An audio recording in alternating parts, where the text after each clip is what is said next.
नमस्कार, स्वागत है आपका। आप देख रहे हैं नेशन न्यूज 10। आपके साथ मैं हूं ईशा खान।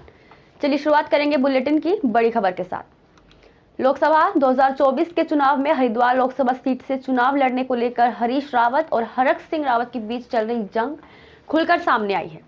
हरिद्वार के सदन आश्रम में पर्यावरण को लेकर आयोजित एक कार्यक्रम में दोनों नेता शामिल हुए। हालांकि दोनों नेताओं ने एक दूसरे से बात तक नहीं की। हरक सिंह रावत कार्यक्रम में पहले से मौजूद थे, जबकि हरीश रावत बाद में पहुंचे। मीडिया से बात करने के बाद हरक सिंह रावत और हरीश रावत से बात किए बिना ही निकल गए। मैं एक बार इस पर अपनी बात कह चुका हूँ। रोज रोज तो इस बात को टिप्पणी के लायक हाल मैं इस बात की टिप्पणी के लायक नहीं। मैंने पार्टी से ये निवेदन किया है कि अगर मैंने विधानसभा चुनाव के समय में जब मैं कांग्रेस में सम्मिलित हुआ तो मैंने पार्टी हाईकमान से कहा था कि मैं चुनाव विधानसभा का नहीं लड़ना चाहता हूं। लेकिन अभी मैंने पार्टी से कहा है कि भाई लोकसभा में अगर पार्टी विचार करती है तो मैं लोकसभा चुनाव लड़ सकता हूं। जो गुरुजी का आज दर्शन हुआ है और इन्होंने जो त्रिपाठी जी ने जो यहाँ हमें आमंत्रित करके यहाँ बुलाया है उनका भी हम धन्यवाद कहते हैं। उत्तराखंड के देहरादून में हुए लाठीचार्ज के विरोध में कांग्रेस का धरना प्रदर्शन लगातार जारी है। लक्सर में भी कांग्रेस के प्रदेश महामंत्री राजेश रस्तोगी के नेतृत्व में कांग्रेस कार्यकर्ताओं ने सवा घंटे का मौन उपवास किया। इस दौरान राजेश रस्तोगी ने आरोप लगाया कि उत्तराखंड की भाजपा सरकार के राज में बेरोजगार युवाओं के साथ छल किया जा रहा है, घोटाले पर घोटाला हो रहा है और जब बेरोजगार युवा इसका विरोध करते हैं तो सरकार उन पर लाठियां चला रही है। उत्तराखंड राज्य के युवाओं ने बहुत बढ़ चढ़ करके भाजपा की सरकार का गठन किया था। उनको सपना दिखाया था कि तुमको रोजगार देंगे, सरकारी नौकरियां देंगे। आज जब उत्तराखंड का नौजवान, लक्सर का नौजवान सरकार से नौकरी मांग रहा है, रोजगार मांग रहा है, तो उनके सर फोड़े जा रहे हैं, उनका खून सड़कों पे बहाया जा रहा है, उनको जेल भेजा जा रहा है। कांग्रेस पार्टी ने जब विरोध किया, विरोध की आवाज उठाई, तो कांग्रेस पार्टी के नेताओं की आवाज दबाने के लिए चाहे करण मेहरा हो, चाहे हरीश रावत हो, चाहे प्रीतम सिंह हो, चाहे यशपाल आर्य हो, सबकी आवाज दबाई जा रही है।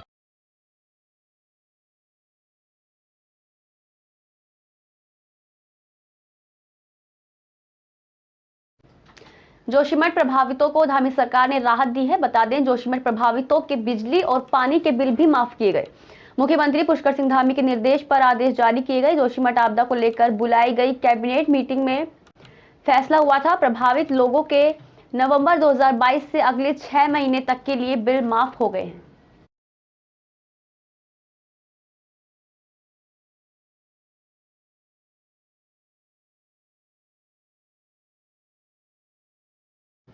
हरिद्वार आईआईटी रुड़की इलेक्ट्रिक का एक छात्र सिद्धार्थ दोस्तों के साथ हरिद्वार में गंगा स्नान करने आया था, मगर पुल के नीचे गंगा में नहाते समय डूब गया। दोस्तों से उसने तैरकर गंगा पार करने की शर्त लगाई थी। जब सिद्धार्थ गंगा तैरकर पार कर रहा था, गंगा में तैरता सिद्धार्थ काफी दूर तक चला गया, पर इससे पहले कि वे गंगा के दूसरे किनारे पर पहुंचता, तेज धारा की चपेट में आकर वे बह गया। मौके पर पहुंची एसडीआरएफ और जल पुलिस की टीम ने काफी मशक्कत के बाद सिद्धार्थ का शव बरामद किया है। पुलिस सिद्धार्थ की दोस्तों से भी पूछताछ कर रही है।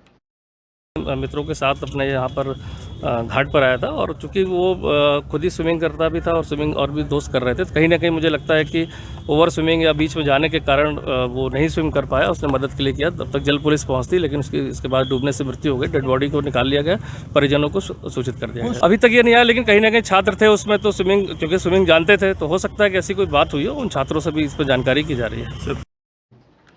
भगवान शिव अपने भक्तों की पूजा से बहुत जल्दी ही प्रसन्न हो जाते हैं। अगर आप कुछ विशेष मनोकामनाओं की पूर्ति करना चाहते हैं तो उनके आराध्य भगवान नारायण को प्रश्न करना ना भूलें। शिवलिंग पर जल चढ़ाते हुए ओम नमः शिवाय के साथ साथ अगर आप जय श्री राम और जय श्री राधे के नाम से जलाभिषेक करेंगे तो आपको निश्चित रूप से वहां भोलेनाथ का दुगना आशीर्वाद मिलेगा। आप देख सकते हैं इस समय हरिद्वार के प्रेम नगर आश्रम में भगवान शिव का नित्य पूजा अर्चना के साथ साथ रुद्राभिषेक भी किया जा रहा है। वहीं नारायण की भगवत कथा का पाठ भी किया जा रहा है।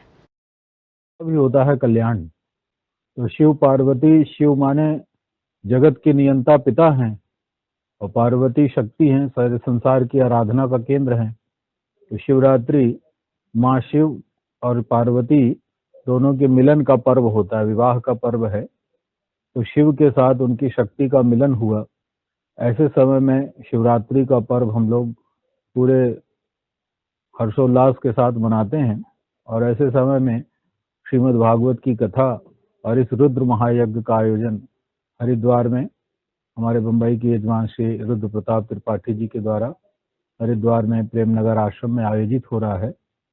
इस आयोजन का हमारे जीवन में बहुत बड़ा धार्मिक और आध्यात्मिक महत्व है। जो गुरु जी का आज दर्शन हुआ है और इन्होंने जो त्रिपाठी जी ने जो यहाँ हमें आमंत्रित करके यहाँ बुलाया उनका भी हम धन्यवाद कहते हैं।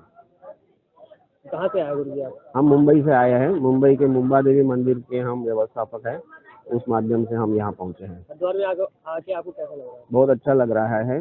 ये पावन भूमि है, जो देवभूमि में हम आए हैं, हमें बहुत अच्छा लगा। देश में सनातन परंपरा को लेकर कुछ नेताओं द्वारा विवादित बयान दिए जाते हैं, जिससे सनातन परंपरा से जुड़े लोग काफी आहत होते हैं।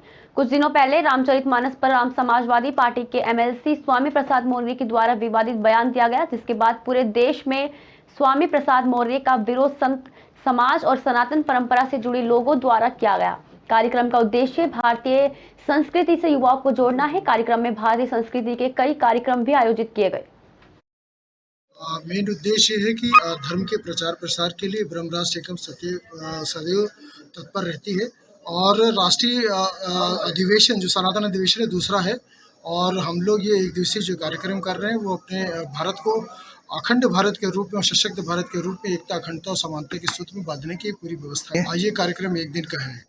संस्कृति और जो भी हमारे सारे युवा वर्ग हैं उनको अपने भारतीय परंपरा, हमारे धर्म संस्कृति से जोड़ने का एक सतत प्रयास है। बड़ों में ये संदेश देना चाहते हैं, ब्रह्मराष्ट्रम एकम। ब्रह्मराष्ट्रम एकम का मतलब ब्राह्मण नहीं है, समस्त है। आज सब लोग जो हैं, जो रामचरितमानस के ऊपर जो है आपत्ति को उठाते हैं, क्या इस देश के अंदर ब्राह्मण, वैश्य और क्षत्रिय को रहने का अधिकार नहीं है? इसलिए ये सम्मेलन कर रहे हैं। हम तो पक्षी में भी, चींटी में भी ब्रह्म देखते हैं। हम तो इतने सौहार्दपूर्ण वातावरण करते हैं कि हम तो शेर हो उसमें भी ब्रह्म देखते हैं, हाथी में भी देखते हैं, गौ में भी देखते हैं। यही विश्वगुरु की व्याख्या है। लक्सर में पहुंचे कैबिनेट मंत्री सतपाल महाराज ने हरिद्वार में अंतर्राष्ट्रीय हवाई अड्डे को लेकर कहा कि सरकार को हरिद्वार में 2 स्थानों को चिन्हित कर रिपोर्ट भेजी है। अगर यहां अंतर्राष्ट्रीय हवाई अड्डा बनाया जाता है तो दूसरे देश विदेश से जो यात्री हैं उनको आने जाने में कोई परेशानी नहीं होगी और दूसरे देशों में लोगों को अपने पूर्वजों की अस्थियां सीधे लेकर आ सकेंगे। साथ ही एयरपोर्ट बनने से बेरोजगार युवाओं को बेरोजगार नहीं रहना पड़ेगा। पर्यटन के क्षेत्र में मेरे निजी विचार हैं, हरिद्वार में एक अंतर्राष्ट्रीय एयरपोर्ट होना चाहिए। इससे जो है हमारे हरिद्वार का महत्व बढ़ेगा और जो सभी लोग जो है यहाँ आएंगे, हमारे लॉस एंजल्स से, लंदन से, न्यूयॉर्क से और उसके बाद और भी देशों से यहाँ सीधे जहाज उतरेंगे और यहाँ लोग उतरेंगे और यहाँ पर जो है हमारी चारधाम यात्रा में शामिल होंगे। योगा फ्लाइट्स होंगी, ध्यान फ्लाइट्स होंगी और जो यहाँ पर धर्मगुरु हैं उनके शिष्य भी सीधे आ सकेंगे।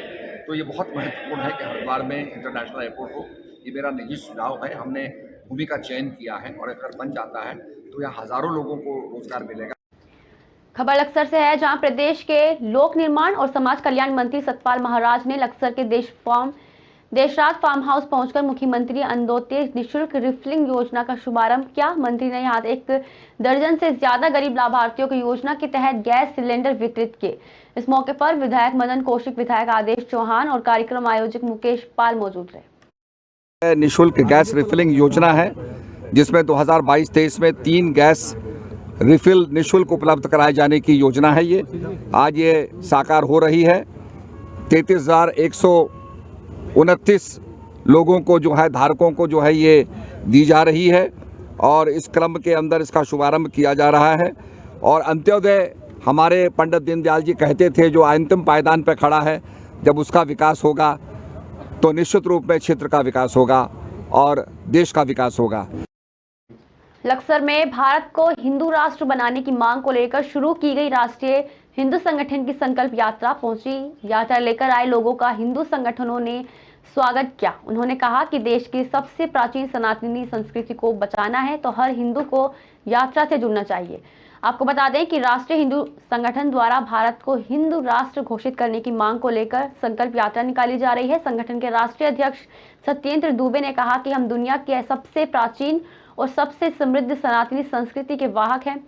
अजय वर्मा और कपिल गोयल ने बताया कि देश के 50 जिलों में यह अभियान शुरू किया गया है। भारत हिंदू राष्ट्र है, केवल घोषणा की देर है और ये पवित्र संकल्प जो राष्ट्रीय हिंदू संगठन ने लिया है, देश के आम हिंदू को जोड़ते हुए अपने साथ, उसे उसके हितों को समझाते हुए कि हिंदू समाज की आवश्यकता आज हिंदू राष्ट्र घोषित कराने की क्यों आन पड़ी है, अपने ही देश में हम पराये क्यों हैं। तो इस प्रकार से पूरे देश के हिंदुओं को समायोजित करते हुए, उनको जागृत करते हुए इस आंदोलन को लेके जाएंगे और इस आंदोलन की सफलता 100% तय है। उद्देश्य है भारत को हिंदू राष्ट्र घोषित करना और देश के 80% हिंदुओं को एक करना। सभी राजनीतिक प्रपंच और राजनीतिक बंटवारे के बाद एक साथ एक हिंदू को करना, प्रत्येक हिंदू को एक साथ करना, 100 करोड़ हिंदुओं की ताकत को दिखाना और हिंदू राष्ट्र स्थापना के लक्ष्य के साथ यह संकल्प यात्रा पूरे भारत के 17 राज्यों को कवर करते हुए 20 फरवरी को प्रयागराज में जिलाधिकारी कार्यालय पर इस यात्रा का समापन है और वहीं पर जाकर के ज्ञापन दिया जाएगा।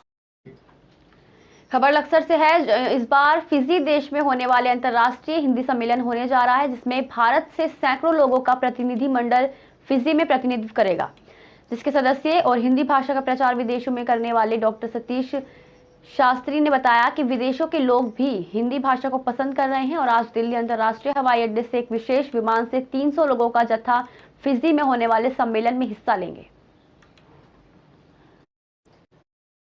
सर्वप्रथम मैं बता देता हूं कि ये विश्व हिंदी सम्मेलन फिजी में होने जा रहा है। इसको भारत सरकार ने आयोजित किया है।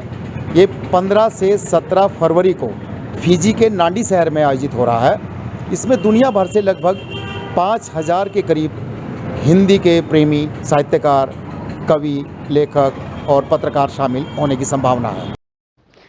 लक्सर में आयोजित बीजेपी जिला कार्य समिति की 2 दिवसीय बैठक के दूसरे दिन पार्टी के दिग्गज नेताओं ने शिरकत की। बैठक उत्तराखंड बीजेपी के प्रदेश अध्यक्ष महेंद्र भट्ट, कैबिनेट मंत्री सतपाल महाराज और पूर्व प्रदेश अध्यक्ष मदन कौशिक समेत कई बड़े नेताओं ने पार्टी पदाधिकारियों को अनुशासन का पाठ पढ़ाया। बता दें कि आगामी निकाय चुनाव और लोकसभा चुनाव को लेकर ये कार्य समिति की बैठक आयोजित की गई होने वाली है और इसमें सभी लोगों को यहाँ चार्ज किया जाएगा और सभी ऊर्जा लेकर के अपने अपने क्षेत्रों में काम करेंगे। यहाँ पर जो है हमारी केंद्र सरकार की, राज्य सरकार की उपलब्धियाँ बताई जाएंगी और क्या क्या हम कर रहे हैं, कैसे बजट हमारा बढ़ा है, ये सारी बातें रखी जाएंगी और क्या करना है इसके टिप्स हमें हमारे अध्यक्ष जी से मिलेंगे और सभी यहाँ से ऊर्जावान होकर के निकलेंगे। प्रदेश की नई टीम बनी है, उसके बाद जिलों की टीम बनी है, मोर्चों की टीम बनी है और एक नियम के तहत ये होता है कि प्रदेश के विदिन 10 डेज जिले कार्य समिति होती है, उसके बाद मंडलों की कार्य समिति होती है। इन कार्य समितियों के माध्यम से हम बूथ लेवल तक जाते हैं और एक नया जो हम लवरेज है हमारे कार्यकर्ता है कि हमने इस बार पन्ना टोली को सशक्त करना है। कस्तावत तहसील मुख्यालय से 17 किलोमीटर दूर ग्राम पिपौनगंज स्थित जिला सहकारी केंद्रीय मर्यादित बैंक में चोरों ने चोरी की कोशिश की। ताले तोड़े मगर चोर बैंक से कुछ भी ले जाने में असमर्थ रहे, जबकि बैंकों में कुछ नगद राशि भी थी। बैंक के लॉकर में सेफ्टी वाले लगे होने के कारण चोरों के मंसूबों पर पानी फिर गया।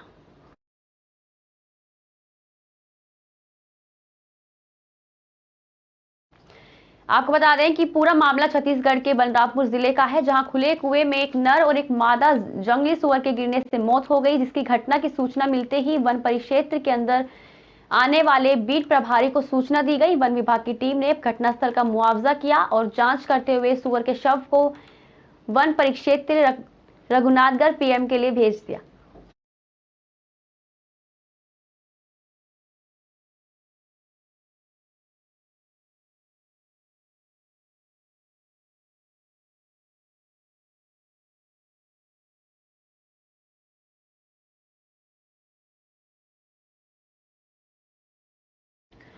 विकासखंड वार्ड नफरनगर में निवासरत समस्त आवासहीन व्यक्तियों को 2022 तक आवास प्रदान किए जाने के लिए देश के वर्तमान प्रधानमंत्री नरेंद्र दामोदर दास मोदी ने घोषणा की थी। प्रधानमंत्री ने अपने घोषणा के परिपालन में 16 लाख पीएम आवास का 50% केंद्रांश की राशि राज्य कोष में जमा करा दिया। वर्तमान में शासन कांग्रेस की भूपेश सरकार द्वारा राज्यांश नहीं दिया, जिससे राज्य और विकासखंड वाड्रफनगर में आवासहीन और पीएम आवास के लिए पात्र हितग्राहियों के साथ अन्याय किया गया, जिसके तहत एसडीएम को ज्ञापन सौंपा गया।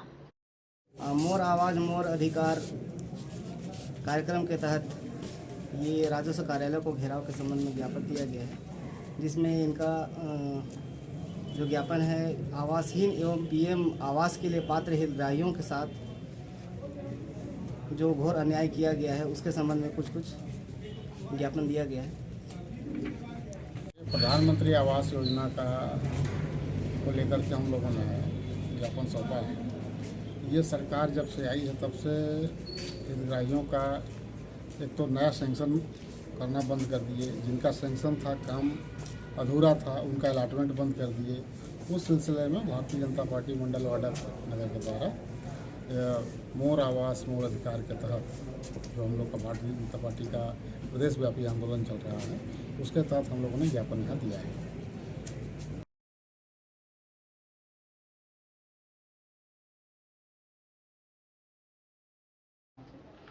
खबर सितारगंज से है, जहां स्कूटी पर सवार 2 छात्रों को ट्रक ने पीछे से टक्कर मार दी। वहीं टक्कर लगने से एक छात्र की मौत हो गई, जबकि एक छात्र बच गया। सूचना पर पहुंची पुलिस ने घटनास्थल पर पहुंचकर शव को अपने कब्जे में लेकर सामुदायिक स्वास्थ्य केंद्र ले आई, जहां शव को पोस्टमार्टम के लिए भेजे जाने की तैयारी चल रही है। वहीं छात्र की मौत के बाद छात्र के घर में कोहराम मच गया है। साथ ही पुलिस मामले की जांच कर रही है।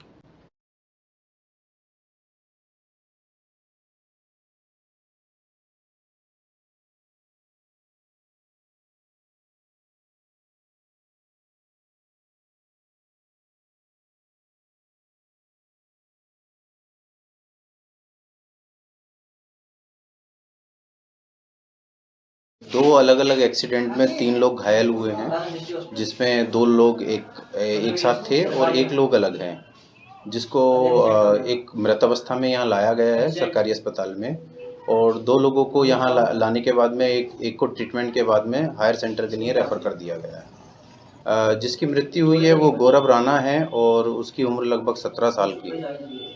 उसके साथ वाला यहाँ तक अभी नहीं आया है। उसमें 2 लोग हैं, जिसमें एक दीपक भट्ट और एक दूसरा लड़का अनुज बोरा है। अनुज बोरा को हमने रेफर कर दिया है हायर सेंटर। सुशीला तिवारी हल्द्वानी के लिए रेफर किया गया है।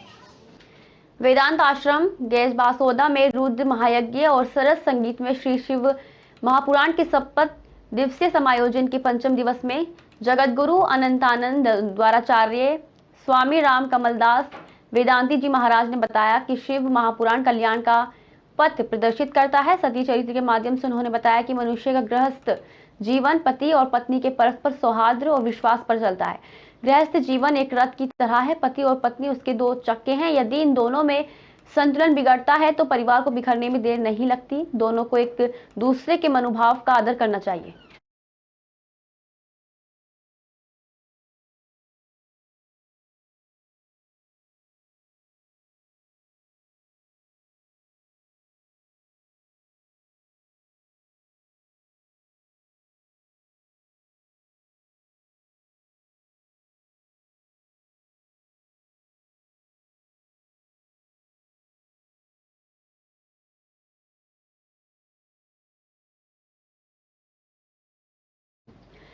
प्रदेश अध्यक्ष प्रेम नारायण विश्वकर्मा, प्रदेश उपाध्यक्ष राकेश विश्वकर्मा, जिला अध्यक्ष रामकिशोर विश्वकर्मा, वरिष्ठ समाजसेवी रामनारायण जी विश्वकर्मा, युवा मोर्चा के जिला अध्यक्ष देवेंद्र विश्वकर्मा, महिला मोर्चा की जिला अध्यक्ष पुष्पा और नगर जिले और मंडल के सभी समाज बंधु आज महापंचायत की इस जिला बैठक में उपस्थित हुए और प्रदेश अध्यक्ष प्रेम नारायण का मार्गदर्शन सभी को प्राप्त हुआ। बता दें, विश्वकर्मा महाराज पंचायत की बैठक में समाज के विकास और राजनीतिक क्षेत्र में विश्वकर्मा समाज की भागीदारी हुई।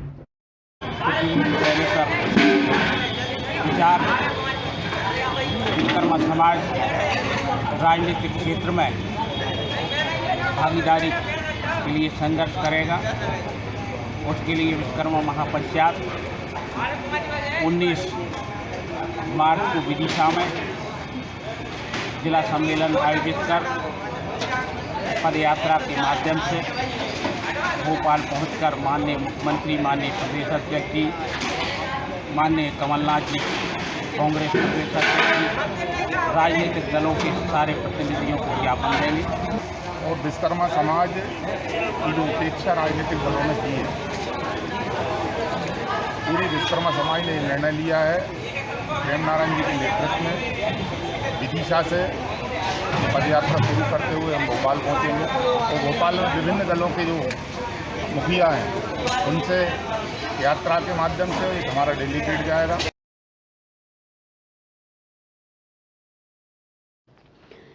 शहर में विकास यात्रा का आगाज अब नगर में भी हो गया है। रविवार को विकास यात्रा का शुभारंभ रेलवे स्टेशन के हनुमान मंदिर से कन्या पूजन के साथ शुभारंभ किया गया, जहां विधायक लीना जैन, नगर पालिका अध्यक्ष शशि यादव, जिला अध्यक्ष राकेश सिंह जादौन सहित पार्टी के वरिष्ठ नेता यात्रा में शामिल थे। यात्रा से पहले इस कार्यक्रम को संबोधित करते हुए विधायक लीना जैन ने कहा कि विकास किया है तभी तो हम विकास यात्रा निकाल रहे हैं। उन्होंने कहा कि विकास की लहर चारों तरफ दौड़ रही है, हर जगह काम जारी है।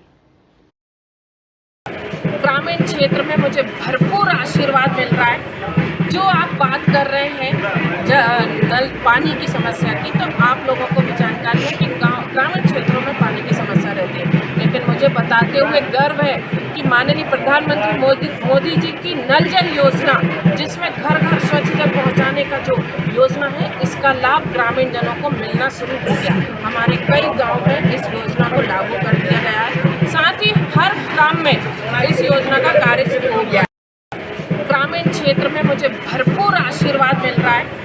जो आप बात कर रहे हैं नल पानी की समस्या की, तो आप लोगों को भी जानकारी है कि ग्रामीण क्षेत्रों में पानी की समस्या रहती है, लेकिन मुझे बताते हुए गर्व है कि माननीय प्रधानमंत्री मोदी जी।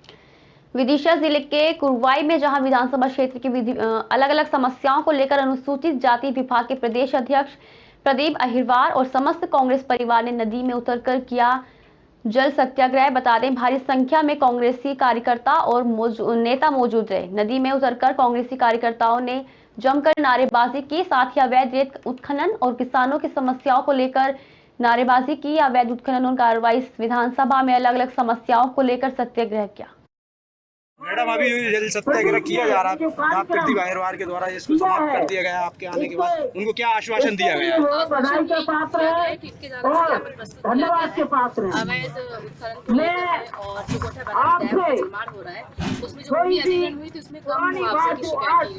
आज जल सत्याग्रह किन मांगों को लेकर किया जा रहा है? जल सत्याग्रह जो हमारे किसान भाई हैं, एक कोठा बैराज डैम जो आपके सामने बन रहा है, यहाँ पर इनकी जमीन को अधिकृत किया गया, लेकिन उचित मुआवजा हमारे किसान भाइयों को नहीं मिला है।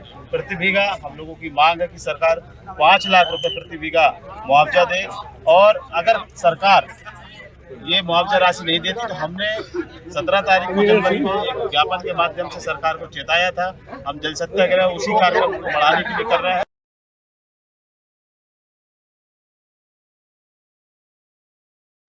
खबर हरिद्वार के कुड़कावाला गांव से है, जहां 55 साल के वेदपाल अपने खेत से गेहूं की फसल की रखवाली कर रहे थे, जिस पर गुलदार ने रात में लगभग 12 बजे हमला कर दिया। पास में सो रहे किसानों के शोर शराबे से आसपास के खेतों पर रखवाली दे रहे किसान इकट्ठा हो गए, जिसके बाद गुलदार किसान को छोड़कर भागा और घायल किसान के परिजनों ने इसकी सूचना वन विभाग को दी। विभाग की टीम किसान के घर पहुंची, सामुदायिक स्वास्थ्य केंद्र ले गए, जहां पर उसका उपचार कराकर उसके घर भिजवा दिया। यहाँ से आता रखवाड़े पड़े हैं खेतों में जी, जैसे रखवाड़े पड़े हैं। एक लड़का पड़ा था वहाँ, तो उसके ऊपर तो 3 फेरी रजाई तारी जानवर ने, उसे तो पता कुत्ता था नहीं, तो फिर वो अपने घर भाग गया। अच्छा, और बस इनका तो मुझे पता नहीं आगे क्या हुआ। ये खेत में रखवाल के लिए गया था सर, और वहाँ पे आदमखोर जानवर गुलदार कहते हैं जिसको, उसने आके इन पे हमला किया। मेरे पति भी थे, दूसरे खेत में फिर मारने के लिए चले गए और इन पे पीछे हमला कर दिया। इतने वहाँ ही उन्होंने चीख के चिल्लाए, छुटवाया। कई सारे रखवाड़े इकट्ठे हो गए, डंडा वंडा फेंक के इनको छुटवा के इनको 12 बजे करीब घर लेके आए। आराम से आए, आराम से हमने 11 सवा 11 बजे तक। उसके बाद मेरा वहाँ पर 2-3 बजे खेत है, मैं उसको बोला वहाँ तो यहाँ पर रहो, मैं उधर बैटरी मार के आता हूँ। मैं उधर जैसे गया तो 10-15 मिनट के बाद हल्ला हुआ बहुत ज़्यादा, मतलब इतना हूँ हाँ की है, बोला है ना, सुनता है ना बोलता है। अच्छा। जैसे ही मतलब मैं उधर से आया हूँ तो मेरे को इधर पास में रखवाले हैं, उन्होंने आवाज़ मारी तो भाई ऐसे बात हो। 3, 2, 1। खानपुर रेंज और ज्वालापुर विधानसभा का हरिपुर टोंगिया गांव आज भी अपनी बदहाली के आंसू बहाने पर मजबूर है और सरकार के द्वारा मिलने वाली सुविधाओं से वंचित है। आपको बता दें कि आज़ादी के 74 साल बाद गुजर जाने के बाद भी उत्तराखंड के ज्वालापुर विधानसभा में गांव ऐसा भी है जिसे सिर्फ वोट देने का अधिकार है, मगर पंचायत चुनाव लड़ने का नहीं। सड़क मकान रोजमर्रा की जिंदगी से गांव आज भी तरस रहा है। दरअसल गांव को वैसे लगभग 72 साल यानी आजादी से पहले बस चुका था। सरकार आई गई और विधानसभा में मुद्दे भी उठे।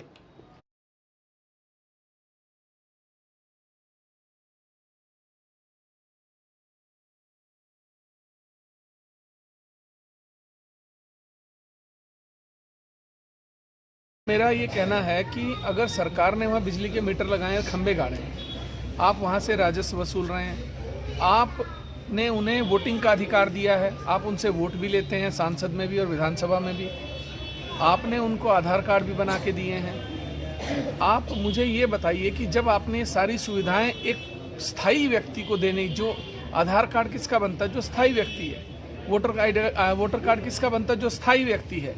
अगर वो स्थायी हैं तो उनका आवास अस्थायी कैसे हो सकता है? सरकार को एक दोहरे मानक हैं, इनको तय करना पड़ेगा। और दुनिया, आज आप देखिए हल्द्वानी की कितनी बड़ी घटना है। 40,000 लोगों पर सुप्रीम कोर्ट ने कहा कि आपको इन्हें हटाने से पहले इनकी व्यवस्था करनी चाहिए थी। तो मेरा कहना है कि या तो आप उन्हें हटाओ, आपने हटाना है तो उनको आप पुनर्स्थापित करिए, कहीं भी करिए, आप उनकी व्यवस्था। सब चले जाए कहते हम अपने वादे पूरे करेंगे, कोई नहीं करता यहाँ से। फिर बोला हरिपुर कहाँ फंस रहे हम नहीं जानते, समझ गए? पढ़े लिखे है भाई यहाँ, उनकी कोई सलाह नहीं देता। फिर यहाँ पे हमें कुछ नहीं मिलता यहाँ, ना तो कच्चे मकान गिरे में भी। यहाँ पर सरकारी योजनाओं का कोई लाभ नहीं है इस गाँव के अंदर। ये मतलब वन विभाग का गाँव है, उसके अधीन ही रह रहा है आज 70-80 साल हो गए। रहने का अधिकार तो है यहाँ से, राज्यसभा के भी वो मतलब मत देते हैं लोग, और क्या नाम ये लोकसभा ग्राम सभा। अब बोल, यहाँ हमारे गांव के अंदर जो है प्रधानता का कोई चुनाव नहीं होता, जिससे कि हम लोग हर राजस्व की सुविधाओं से वंचित हैं।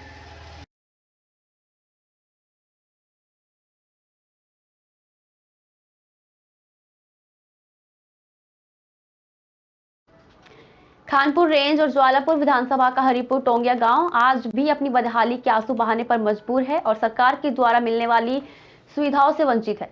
आपको बता दें कि आजादी के 76 साल गुजर जाने के बाद भी उत्तराखंड के ज्वालापुर विधानसभा में एक गांव ऐसा भी है जिसे सिर्फ वोट देने का अधिकार है, मगर पंचायत चुनाव लड़ने का नहीं। सड़कें, मकान, रोजमर्रा की जिंदगी से गाँव आज भी तरस रहा है। दरअसल गाँव को वैसे बसे लगभग 72 साल यानी आजादी से पहले बस चुका था। सरकार आई और गई, विधानसभा में मुद्दे भी उठे, मगर आज तक किस्मत नहीं बदल पाए।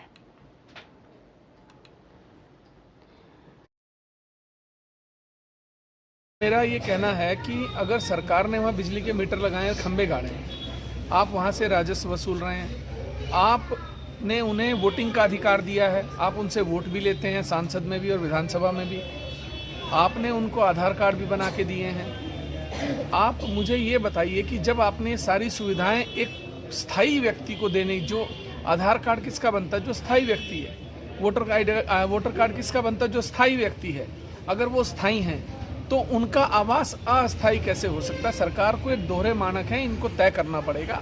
और दुनिया, आज आप देखिए हल्द्वानी की कितनी बड़ी घटना है। 40,000 लोगों पर सुप्रीम कोर्ट ने कहा कि आपको इन्हें हटाने से पहले इनकी व्यवस्था करनी चाहिए थी। तो मेरा कहना है कि या तो आप उन्हें हटाओ, आपने हटाना है तो उनको आप पुनर्स्थापित करिए, कहीं भी करिए, आप उनकी व्यवस्था। सब चले जाए कहते खबर हरिद्वार के कुरकाववाला गांव से है, जहां 55 साल के वेदपाल अपने खेत में गेहूं की फसल की रखवाली कर रहे थे, जिस पर गुलदार ने रात लगभग 11 बजे उन पर हमला कर दिया। पास में सो रहे किसानों के शोर शराबे से आसपास के खेतों पर रखवाली दे रहे किसान इकट्ठा हो गए, जिसके बाद गुलदार किसान को छोड़कर भागा। घायल किसान के परिजनों ने इसकी सूचना वन विभाग को दी। विभाग की टीम किसान के घर पहुंची, सामुदायिक स्वास्थ्य केंद्र ले गई, जहां पर उसका उपचार कराकर उसके घर भिजवाया गया। तो रखवाड़े पड़े हैं खेतों में जी, जैसे रखवाड़े पड़े हैं। एक लड़का पड़ा था वहाँ, तो उसके ऊपर तो 3 फेरी रजाई तारी जानवर ने। उससे तो पता कुत्ता था नहीं, वो फिर वो अपने घर भाग गया। अच्छा, और बस इनका तो मुझे पता नहीं आगे क्या हो गया। ये खेत में रखवाल के लिए गया था सर, और वहाँ पे आदमखोर जानवर गुलदार कहते हैं जिसको, उसने आके इन पे हमला किया। मेरे पति भी थे, और दूसरे खेत में फेरा मारने के लिए चले गए और इन पे पीछे हमला कर दिया। इतने वहाँ ही उन्होंने चीख के चिल्लाए, छुटवाया, और कई सारे रखवाड़े इकट्ठे हो गए, डंडा वंडा फेंक के इनको छुटवा के इनको 12 बजे करीब घर लेके आए। आराम से हमने 11 सवा 11 बजे तक रखवाल किया हमने, उसके बाद मेरा वहाँ पर 2-3 बीघे खेत है, मैं उसको बोला वहाँ तो यहाँ पर रहो, मैं उधर बैटरी मार के आता हूँ। मैं उधर जैसे गया तो 10-15 मिनट के बाद हल्ला हुआ बहुत ज़्यादा, मतलब इतना हूँ हाँ की है, बूढ़ा है, ना सुनता है ना बोलता है। और जैसे ही मतलब मैं उधर से आया हूँ तो मेरे को इधर पास मेरे रखवाले हैं, उन्होंने आवाज़ मारी, तो भाई ऐसे बात हो गई।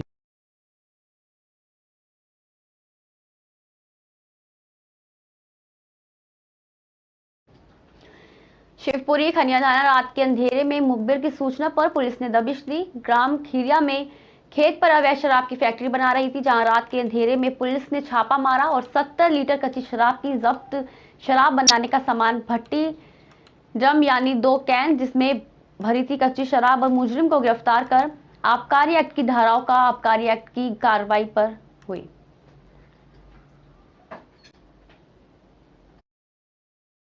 कल रात्रि को मुखबिर द्वारा सूचना प्राप्त हुई थी कि धर्मेंद्र सिंह चौहान जो खनियादाना का रहने वाला है, अपने खिरिया वाले खेत पर हार में अवैध रूप से शराब का निर्माण कर रहा है। उस सूचना पर से फोर्स के साथ दबिश दी गई तो आरोपी अवैध रूप से शराब बना रहा था। करीब मौके पर 70 लीटर शराब मिली थी, 3000 लीटर लाहन मिला था। शराब बनाने की पूरी फैक्ट्री मिली थी। आरोपी के विरुद्ध 34(1), 34(2), 49 का की कार्रवाई की गई।